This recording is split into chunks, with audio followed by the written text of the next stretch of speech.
আসসালামু আলাইকুম ওরহমতুল্লাহ ওবরকাতুহ। আজকে যে বিষয়টি নিয়ে কথা বলবো সেটি হচ্ছে মান্নাত। একজন বোন, তার একটি প্রশ্ন, সেটি হলো যে কোরআনুল কারীম খতমের পর আমরা যে দোয়া করি সেটাকে মান্নাত হিসেবে গণ্য করা হবে কিনা। এই প্রশ্নটির উত্তরের পরিপ্রেক্ষিতেই আজকের আলোচনা। এটি জানতে হলে প্রথমে আমাদের বোঝা দরকার মান্নাত বলতে কি বোঝানো হয়েছে ইসলামে। আল্লাহ রাব্বুল আলামিন মানত বা মান্নাতকে বান্দার উপরে ওয়াজিব করেন নাই, বরং কোনো বান্দা যখন কোনো একটি ইবাদত বা আমল করার নিয়ত করে ফেলে অথবা প্রতিজ্ঞা করে ফেলে আল্লাহর কাছে, তখন সেই প্রতিজ্ঞাটিকে কিংবা সেই কাজটিকে সে নিজের উপরে ওয়াজিব করে ফেলে। এবং এই কাজটি যদি সে পালন না করে তাহলে নিশ্চিতভাবে সে গুনাহগার হবে। মান্নত করা আসলে মাকরুহ, কারণ এটা কোনো পছন্দনীয় কাজ না। আল্লাহ তাআলা এটা পছন্দ করেন নাই। আল্লাহ রাসূল সাল্লাল্লাহু আলাইহি সাল্লামও পছন্দ করেন নাই। মান্যতের আরেকটি ধরন আছে, সেটি হচ্ছে ফলাফল কেন্দ্রিক। অর্থাৎ আল্লাহ তাআলাকে বলা, ইয়া আল্লাহ তুমি যদি আমাকে এবার পাশ করিয়ে দাও তাহলে আমি তোমার নামে ৫,০০০ টাকা সাদাকা করব।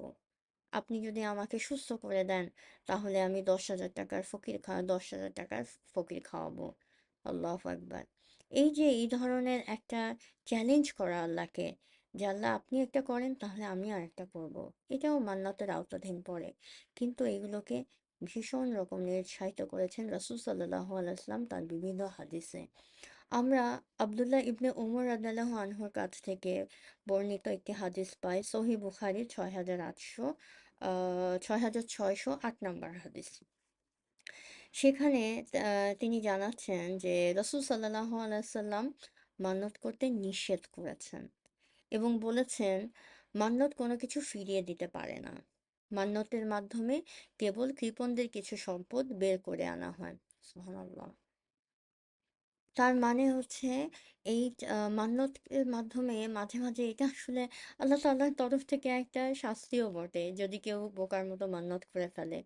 এখানে বোঝানো হচ্ছে যে যেই লোকটি সাদাকাই করতে চায় না সামর্থ্য থাকা সত্ত্বেও, মাঝে মাঝে আল্লাহ তাআলা এমনও করতে পারেন তাকে হয়তো অসুস্থ করে দিলেন, শেফার নিয়তটা তার কাছ থেকে উঠিয়ে নিলেন, তখন সে বাধ্য হয়ে আল্লাহর কাছে ফরিয়াদ করা শুরু করলো যে ইয়া আল্লাহ আমাকে সুস্থ করে দেন তাহলে আমি 10,000 টাকা সাদাকা করব। কি দরকার? আল্লাহ রাব্বুল আলামিন আহ, তার নামে আমি এই 10,000 টাকা এমনি সাদাকা করি না কেন? তাহলে তো আমি এমনি আল্লাহর মেহেরবানিতে থাকতে পারবো। সুবহানাল্লাহ। তো এই জন্য রসুল সাল্লাল্লাহু আলাইহি ওয়াসাল্লাম খুবই সতর্ক করছেন এই ধরনের আল্লাহর শানে আল্লাহর মর্যাদাকে যেন আমরা চ্যালেঞ্জ না করি।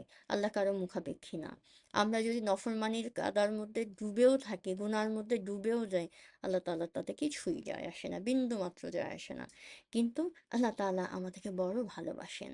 সেই জন্যই তিনি চান বান্দা যেন সবসময় ভালো কাজের মধ্যে আল্লাহ তাআলাকে সন্তুষ্ট করার যে সকল কাজগুলো আছে সেই কাজের মধ্যে নিমজ্জিত থাকে। সুবহানাল্লাহ। আল্লাহ তাআলা কতই না মেহেরবান, এবং তওবা করে যখন আল্লাহর কাছে ফিরে আসি আল্লাহ তাআলা মাফ করে আবারও তার রহমতের আলিঙ্গনে আমাদেরকে জড়িয়ে নেন। সুবহানাল্লাহ। সেই জন্য আমরা মানতের মতো মাখলুক কিংবা নিরুৎসাহ যে নিরুৎসাহ করা হয়েছে এই ধরনের কাজগুলো আমল থেকে আমরা যেন নিজেদেরকে বিরত রাখি। এবং যে সকল বিষয়ে আল্লাহ রাব্বুল আলামিন উৎসাহিত করেছেন, হুকুম দিয়েছেন, নির্দেশ দিয়েছেন, রাসূল সাল্লাল্লাহু আলাইহি ওয়াসাল্লাম আমাদেরকে অবগত করেছেন, সেগুলো বিষয়ে আমরা যেন অনেক বেশি সতর্ক হই এবং সেগুলো আমলের মাধ্যমে আল্লাহ সন্তুষ্ট পাওয়ার চেষ্টা করি। এবার আসি আমার বোন যে প্রশ্নটি করেছিলেন যে কোরআনুল কারীম তেলাওয়াতের পরে খতম করার পরে আমরা যে লম্বা দোয়াটা করি, আল্লাহর কাছে ফরিয়াদ করি, সেগুলো কি আসলে মান্যতের আওতায় পড়ে কিনা? না, ইনশাআল্লাহ এটা মান্যতের আওতায় পড়ে না, কারণ এটা হচ্ছে আল্লাহ রাব্বুল আলামিনের মেহেরবানিতে এটা এক ধরনের দোয়া। আল্লাহ তাআলা যত ধরনের আমল কিংবা ইবাদত তার জন্য আমরা করে থাকি বা আল্লাহর বান্দারা যা করে থাকেন, সেগুলোর মধ্যে কিছু ইবাদত এবং আমল আছে আল্লাহ তাআলা ভীষণ পছন্দ করেছেন। যেমন রোজা রাখা, নামাজ পড়া, তাহাজ্জুদের নামাজ পড়া, আওয়াবিনের নামাজ পড়া, তারপর সাদাকা করা বিশেষভাবে পছন্দ করেছেন।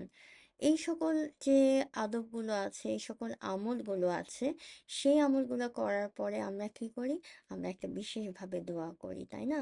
আল্লাহ তাআলা এবং তার রাসূল সাল্লাল্লাহু আলাইহি ওয়াসাল্লাম নিজেই আমাদেরকে উৎসাহিত করেন যে আল্লাহর অত্যন্ত পছন্দের যে আমলগুলো আছে, সেই আমলগুলো করার পরে আমরা যেন বিশেষভাবে দোয়া করি। যেমন ধরেন রোজা রাখার পরে যে রোজার বান্দা যখন সারাদিন রোজার পরে ইফতার করে, আল্লাহ তাআলা নিজেই জানাচ্ছেন যে রোজা তিনি এতই পছন্দ করেছেন, রোজার বান্দা যখন ইফতারের পরে দোয়া করে আল্লাহ তাআলা তা কবুল করার ওয়াদা করেছেন। সুবহানাল্লাহ। ঠিক একইভাবে তাহাজ্জুদের নামাজের পরে যে নামাজের সময় যে দোয়াগুলো করা হয়, সিজদায় গিয়ে যে দোয়া করা হয়, সেগুলো দোয়াগুলো কবুল করে নেওয়ার আশ্বাস আল্লাহ রাব্বুল আলামিনের কাছে বিশেষভাবে আছে। সুবহানাল্লাহ।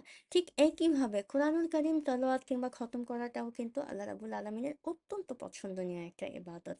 সেই জন্য আমরা তার এই পছন্দনীয় ইবাদতের পরে আমরা কি করি? একটা লম্বা দোয়া করি, আল্লাহর কাছে ফরিয়াদ করি, আল্লাহর কাছে চাই যে আল্লাহ আমার এটা লাগবে, ওটা লাগবে, আমাকে সাহায্য করেন, আমাকে সুস্থ করে দেন। এই সকল কিছু আমরা ফরিয়াদ আল্লাহর কাছে করতে থাকি। কাজে এটা এক ধরনের দোয়া। নিশ্চিতভাবে ইনশাআল্লাহ এটা দোয়া। এটা মান্নাতের আওতায় পড়ে না। আল্লাহই ভালো জানেন। আমরা আল্লাহ তাআলার কাছে ফরিয়াদ করি, আল্লাহ রাব্বুল আলামিন আমাদের সকল চেষ্টাগুলোকে রহমতের সাথে কবুল করে নিন। আমিন। আসসালামু আলাইকুম ওয়া রাহমাতুল্লাহি ওয়া বারাকাতুহু।